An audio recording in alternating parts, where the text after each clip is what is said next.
Sunday's violence in Ladakh was a cold, calculated, premeditated move from China. And what Gaurav and Abhishek have just broken here on India Today establishes that to an exponential degree. Chinese soldiers attacked unarmed Indian troops with clubs wrapped with barbed wire, iron rods with welded on nails, sticks and stones. Now politics has erupted over India's unarmed soldiers, with Rahul Gandhi targeting the Modi government. The Congress has questioned why the Indian army soldiers were not carrying weapons as the delegation went to meet the Chinese, as they refused to dismantle a tent that they had agreed to. India Today breaks it down for you and for the Congress party to tell you why the Indian Army group led by Commanding Officer Colonel Santosh Babu was unarmed at the time. Remember, this came just a few days after Lieutenant Generals had spoken and an agreement had been reached to de-escalate. Troops had already begun thinning out, and therefore the mood on the ground was one of de-escalation. Past India-China agreements have stressed on the need to preserve peace and tranquility. The agreements have been interpreted by both sides to mean not using firearms. It is because of these agreements that not a single shot has been fired in 45 years, and incidentally, not a single shot was fired on the 15th of June either. The treaties also provide for both countries not carrying firearms during patrolling, not carrying weapons, wearing rifles on the back instead of the front are understood to be the rules of engagement. All of this, of course, has changed after June the 15th. The PLA troops, that is the Chinese troops, used spiked clubs and riot gear to treacherously circumvent these agreements.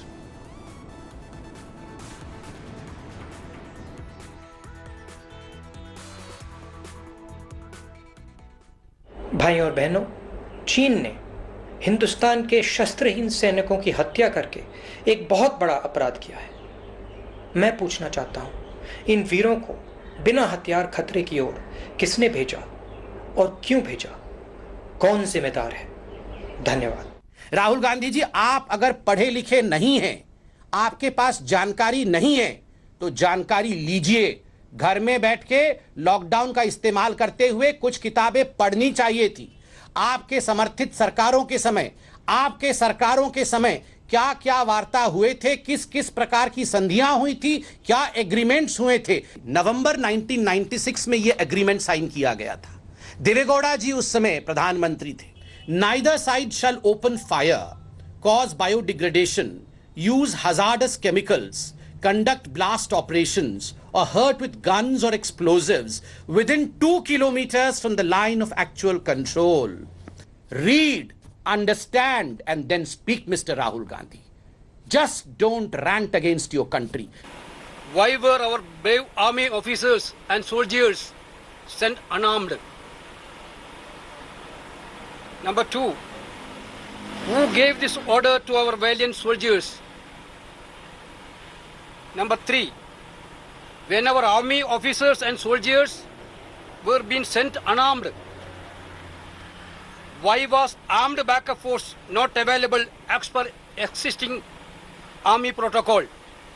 Whether this is not a clear failure of central government or its leadership. Nation has paid a heavy price in martyrdom of our soldiers on account of the failure of so-called strong leadership of the country. Congress party wants to politicize every issue at the cost of India's national interest. Now, many of the arguments or statements that Congress leaders like Mr. Rahul Gandhi put out have been very helpful to our enemies, to Pakistan and to China. So they make statements as though they are arguing the case not of our country but of our adversaries. So talking about the present conflict also, to make statements about criticizing the government are very premature and very immature, I would say.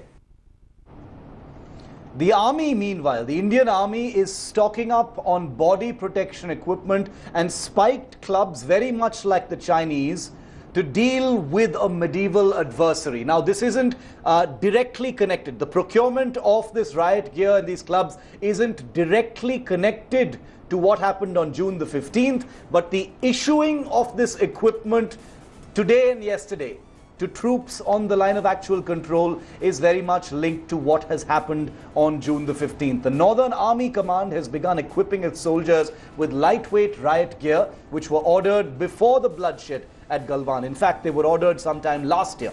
The body protection equipment comprises padded polycarbonate inserts. You'll see graphics on your screen in just a moment telling you what those are. The wearers actually protects the wearers from sharp objects and stones. I'm going to ask my producers to put the graphics showing you precisely what that body equipment looks like so our viewers can tell precisely what I'm talking about. The first consignment of 500 sets of full body protectors has already been airlifted from Mumbai to Leh for distribution to soldiers. The order for body protectors was placed earlier and has materialized now. Chinese troops had attacked unarmed and unsuspecting Indian soldiers with spike-studded clubs, barbed wire, wrapped iron rods and stones.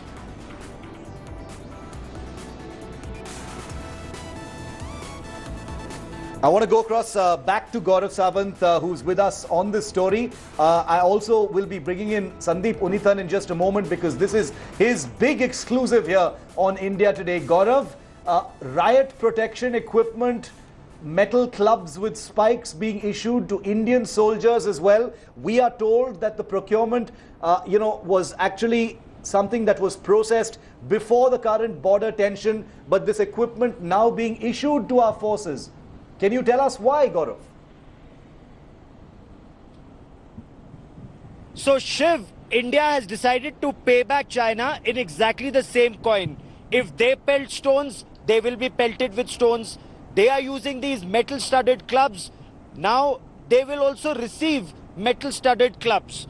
It will be exactly the same thing. The Chinese come wearing this body armor. If they come wearing that body armor, own troops will be wearing that body armor. Now, it's going to be tit for tat. It's going to be very clear rules of engagement on a very equal footing. So far, India was very polite because of a higher direction, and that higher direction came from multiple governments from 1993, or as many say, 1993 was when the first border agreement happened. It's been happening ever since 1962 that India has been very differential, except of course two examples, one at 1967 and the other at 1986-87. By and large, Chinese kept creeping forward, and in the interest of peace, India kept agreeing to Chinese moving forward and new claim lines coming every time. Now, the rules are, if they pelt stones, India will pelt stones. If Chinese bring clubs, India will bring clubs. If they use a weapon, India will use a weapon. So very, very clear,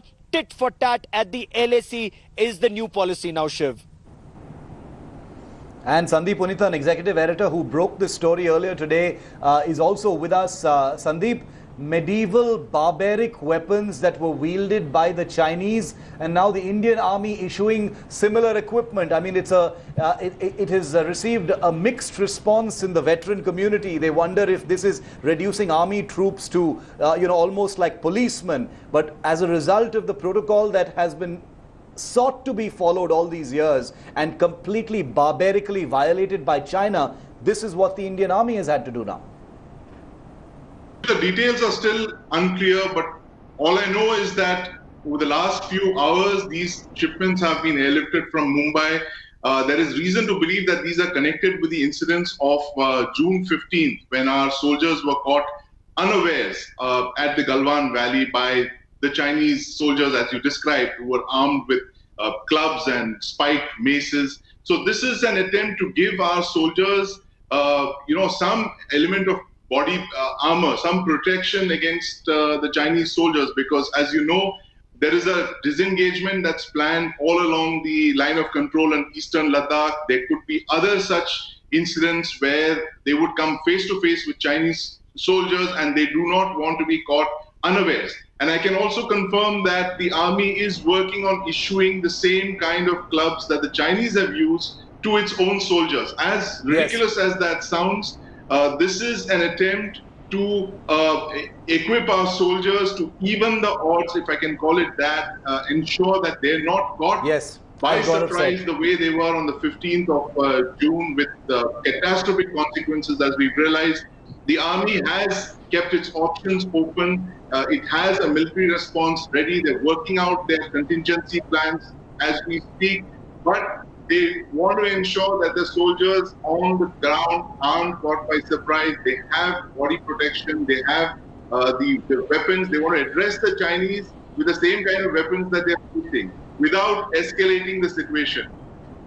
Sandeep, thank you very much for getting us the latest on that. Big exclusive on what the army is having to do on the ground to even those odds, even as far as medieval equipment of that kind is. There's a lot of mixed responses that we're getting. We'll reflect all sides on that developing story.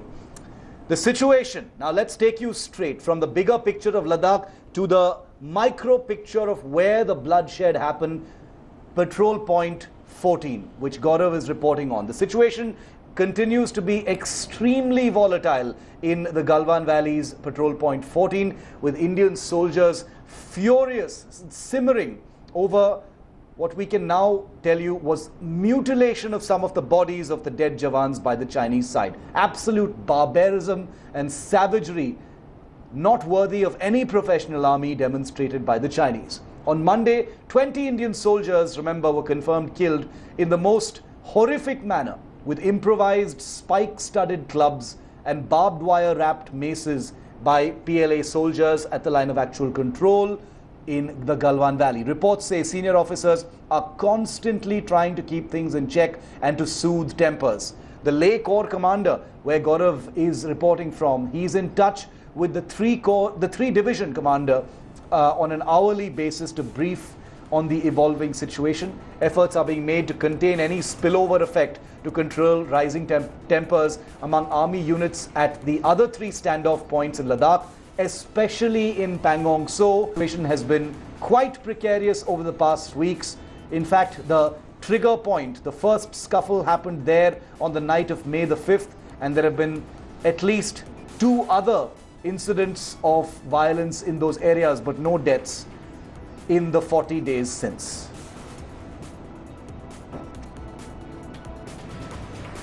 Okay, I want to go across now to India Today's Geeta Mohan for more. Geeta, you know, horrifying details coming out of the bloodshed in the Galwan Valley on June the 15th. The External Affairs Ministry obviously has had a sleepless night because they were issuing comments and statements as late as 1 a.m. today. What are we expecting to see? You know, we saw very strong words from the External Affairs Ministry on the Galwan issue, saying that exaggerated and untenable claims by China cannot be accepted.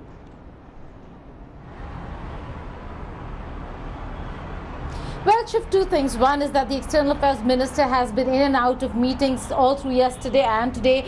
He was with the Defence Minister through all the crucial meetings that were taking place, and both the ministers together then briefed Prime Minister Narendra Modi, after which the statements that we see were issued. Having said that, the kind of conversations that took place yesterday, it just seemed like both India and China are on alternate universes, where the Chinese Foreign Ministry statement was again with no surprises there, completely full of lies, where the Chinese Foreign Minister seemed to have suggested that India should be punishing those responsible for the Galwan incident. On the other hand, the Indian Foreign Minister very clearly specified that it was not India that started the entire problem, that China's plans were premeditated and planned, and that message went across to Beijing in a very strong manner. The only thing is that we know that China has been claiming and now laying claim to a territory that has been ours and an area that India has been patrolling for years. That's the Galwan Valley sector, Shiv. And on that front, a separate message was issued late last night, like you rightly pointed out, around 1 a.m., very clearly saying that there would be consequences if China continues its territorial claims on an area which has been historically India's. Abhishek, you know, the horrifying details that you've been reporting that we've gotten from the ground of mutilations, the use of drones, the fact that, some of the good news is that the critically injured are all out of danger, but the extent of the injuries and the specific cases of mutilations has added a new dimension to the June 15th horror. What are you hearing? Shiv, all these are clear indicators that this wasn't a spur of the moment kind of an assault. It was well planned, and that's the reason why the Chinese soldiers were in much bigger numbers at a time disengagement was supposed to happen. That's when, the Indian patrol team reached that point of confrontation. They were completely surprised to see that they are outnumbered by a long way. And on top of that, the Chinese were well equipped with these iron rods, these clubs that had nails on them. So a very barbaric kind of, an assault that the Chinese had planned. And on top of that, what I'm also hearing now is that there was use of drones, air surveillance to pick up Indian movement and track down soldiers in the area. Very, very apparent now that there was a lot of planning done, and this was a premeditated assault, as the Foreign Ministry of India has also stated. And because of this, the situation on the ground has remained extremely volatile. Major generals are meeting again today for the second consecutive day. The focus is only on one thing, to calm down tempers, to make sure there's no flare-up. But the fact, Shiv, is that on the ground, there is still a lot of tension. There is still a lot of troop build-up on both the sides, and one can only hope there isn't further escalation. Hi everyone, Preeti Chaudhary here. Hope you like this video. For latest news and analysis, like and subscribe to the India Today YouTube channel. And don't forget to press the bell icon to stay updated. Thank you for watching.